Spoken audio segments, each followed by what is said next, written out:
কলিয়াবৰ জিলা জমিয়ত আৰু মিম NGOৰ তৰফৰ পৰা আজি শিৱসাগৰ ডিষ্ট্ৰিক্টৰ 3টা গাঁৱত আহি পেলাই আমি ৰিলিফ লৈ আহিছিলোঁ। কিঞ্চিত পৰিমাণ আমি কিছু আঁঠুৱা আনিছিলোঁ আৰু পানী আৰু আমি বাল্টি মগ ইত্যাদি বস্তু লৈ আমি ইয়াত প্ৰায় 25-30 জন মানুহ 2টা সংগঠনৰ মিলি ইয়াত আহি আজি ৰিলিফ বিতৰণ কৰিলোঁ আৰু ৰিলিফ সুচাৰুৰূপে বিতৰণ কৰা হ'ল।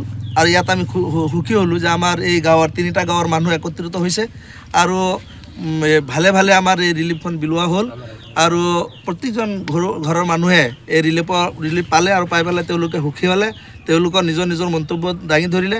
আমিও আমাৰ সংগঠনৰ যিসকল কৰ্মকৰ্তাসকল আছে তেওঁলোকক লৈ পেলাই আজি আমি ৰিলিফ দিবলৈ পাৰি পেলাই আমি সুখী হৈছোঁ। আমি জমিয়ত উলামা হিন্দ আৰু মিম NGO 2টা সংগঠনৰ তৰফৰ পৰা আমি ৰিলিফ বিলাই পেলাই আমি আজি অতি আনন্দিত হৈছোঁ আৰু আমি এই এলেকাত আহি পেলাই অনুভৱ কৰিছোঁ যে এই এলেকাটো পানী ফ্লাড হৈ পেলাই বহুত মানুহৰ ক্ষতি হৈছে, যে বহুত মানুহ মৰিছে বা মানুহৰ গৰু ছাগলী কুকুৰা এইবিলাক ক্ষতি হৈছে। মানুহৰ ঘৰ টিন পাতলৈকে পানী হৈ গৈছিলে। আমি তেওঁলোকৰ অভিযোগটো শুনিলোঁ, শুনি পেলাই আমি তেওঁলোকক ৰিলিফ দি পেলাই আমি সুখী হৈছোঁ।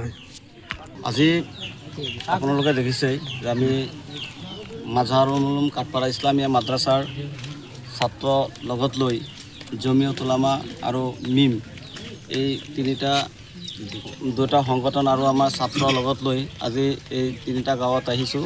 আহি আমি ৰিলিফ বিলাইছোঁ আৰু বিলাই বহুত সুখী হৈছোঁ।